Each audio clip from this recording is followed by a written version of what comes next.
strike. Prowl and strike, exactly. Right. See, just strike. I was just gonna say, if you'd like, I can, of course, if you wanna share that with me, I can email this to the group. Sure. Later on to list all the Okay, resources. that concludes my, my presentation. Do you have any questions? We have about, what, 10, 15 minutes? Oh, If you more want to than ask questions, and I'll be, hopefully, if I can't answer, Dave will. So, This isn't really a question, but it reinforces your comment about the German army losing all their tank commanders by the war went on. I knew a major in the Bundeswehr when I was over there. He was a tank battalion commander, like Colonel 21. And I said, how did that ever happen? He said, all the other officers were dead. you know, one of the general officers that was writing in the study, he said the tank destroyers forced the German army to immobilize itself. And I went, well, that's interesting, because the German tanks had to get heavier. The Germans were afraid of our M10s and our M18s, plus the Russians had some great tank guns, the 85 millimeter, on their T-34. So what the Germans did was they made their tanks so heavy to survive the fire, they couldn't move. And they ran out, and they didn't have the gasoline to train.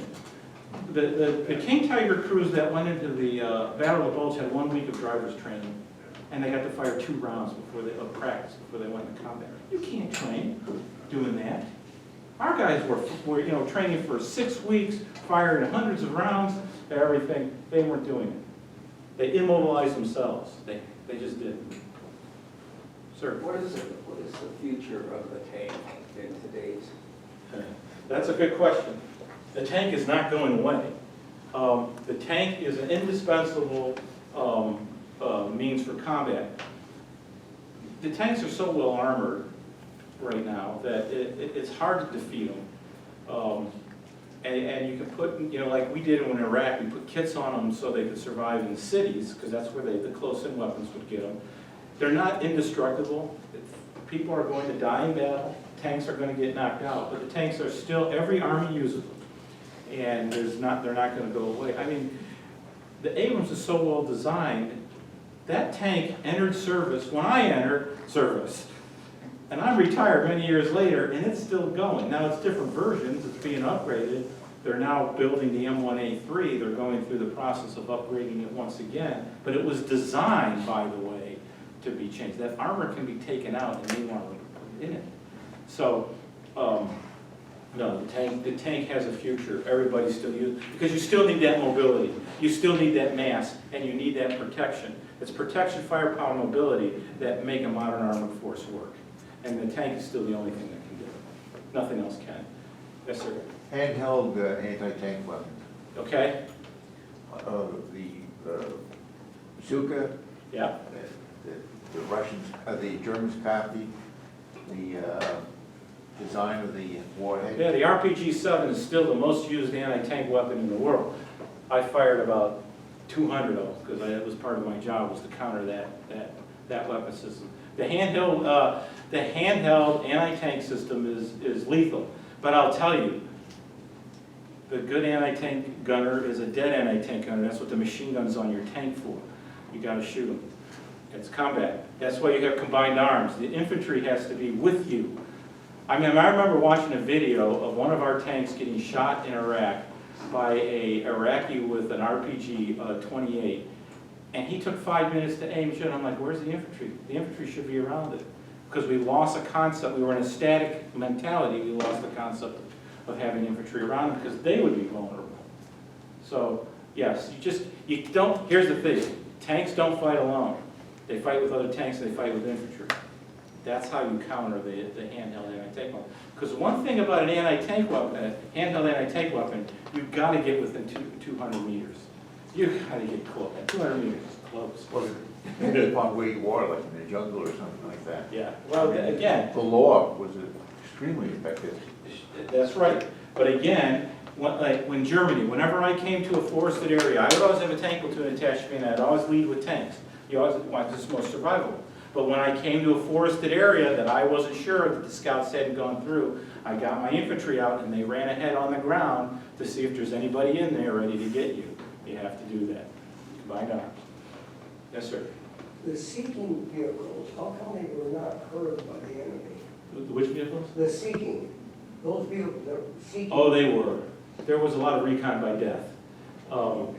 One of the problems that the Tank Destroyer Command could not solve was the losses of its reconnaissance vehicles.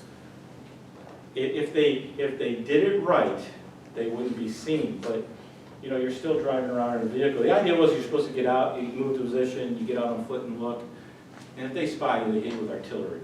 It was a very dangerous job. It's actually a part of the Army that we've struggled with. What do scouts do? Do they fight for information? The Germans fought for their information with their reconnaissance units. We didn't. We scouted, we looked. We went out and snuck up and everything. And we never, since World War II, we never really developed a good scout vehicle. We used Bradleys, we used M113s, you know. We never really developed our own. I worked on a program where we were going to have one that had radar and stealth and all that stuff, and it was too expensive and we didn't build it. So it's a problem. It's tough. The Jeeps with machine guns on them that you showed, Yeah. were they actually used in Europe, or they, you know, I remember You mean the TV Jeep? program called Desert Rats, and they, Oh, well, you know, the gun on, the machine gun on a Jeep or a truck is a defensive weapon. In case you come into contact with the enemy, you have something to fight with. But you're not going out in a Jeep or a 2.5-ton truck and trying to find the enemy. You're not. So it's a defensive weapon. How are drones going to affect all of this? Everything. The drone is probably one of the scariest things going right now because they're, and we were working on using drones in the Future Combat System back in the early 2000s. And the drone can do that seek without putting a person out there. As a matter of fact, we were developing and still are developing man-made vehicles where the reconnaissance platoon would be 5 guys with 7 robots.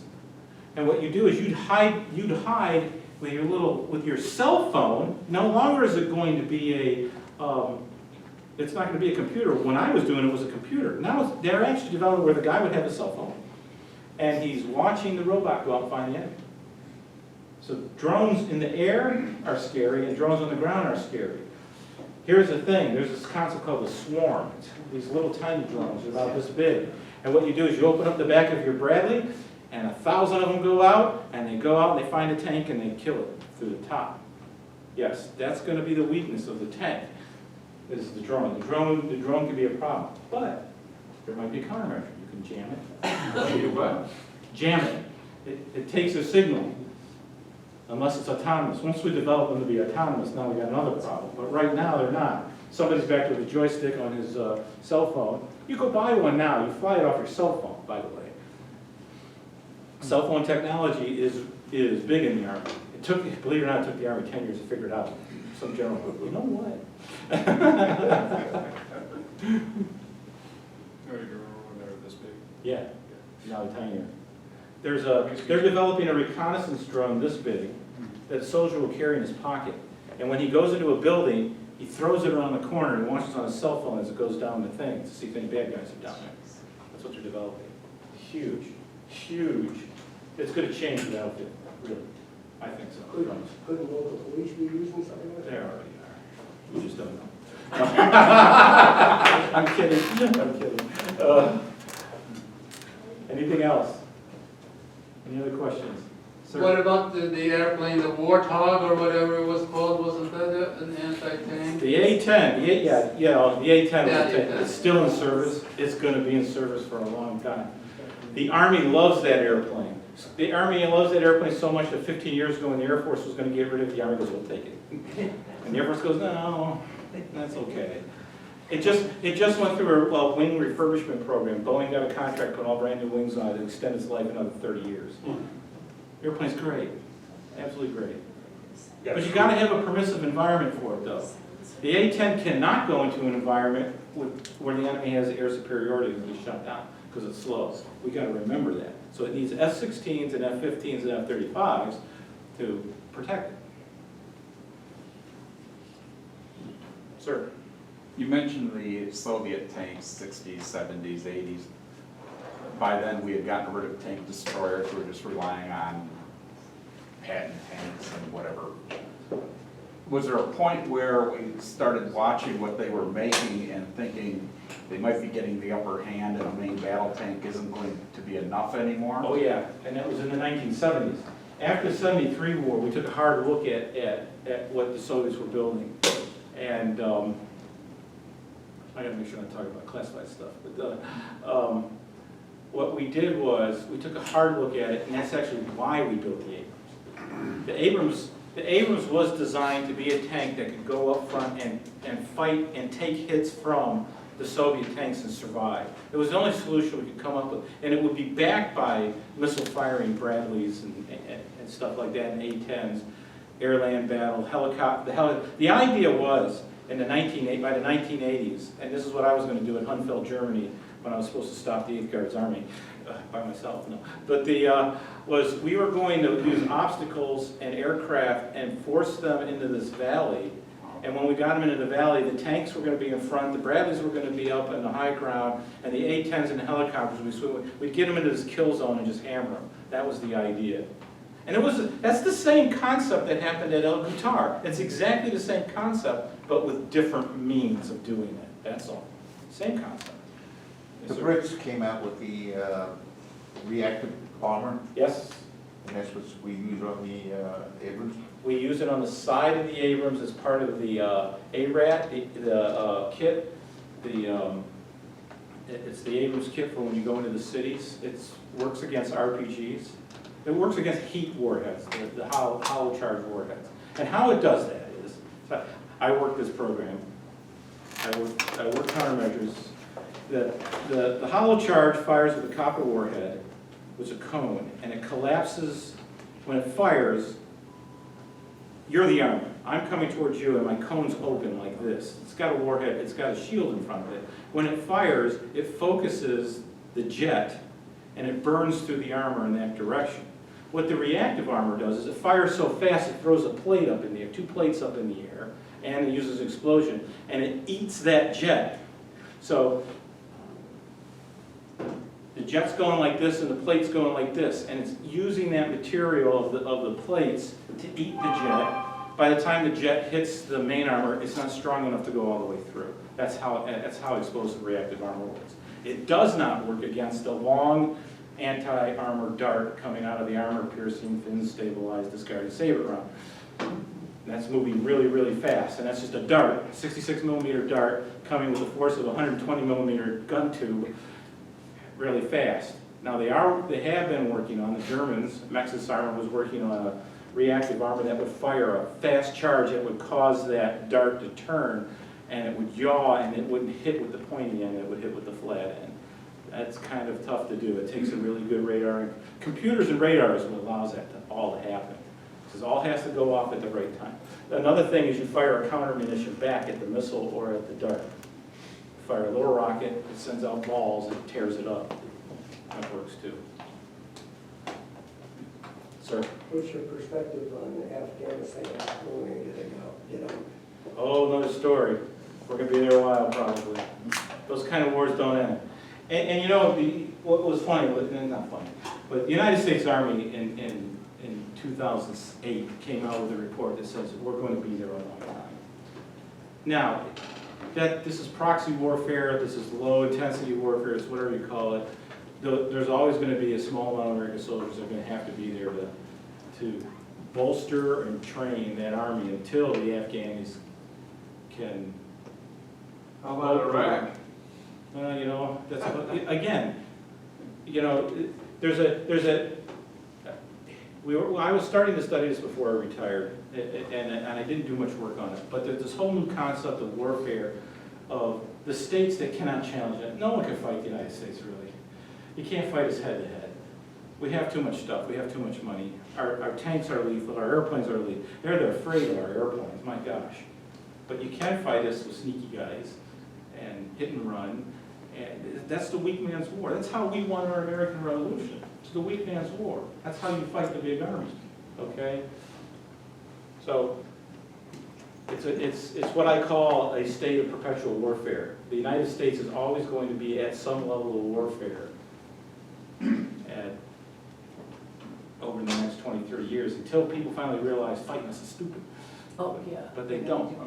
But they don't. Yeah.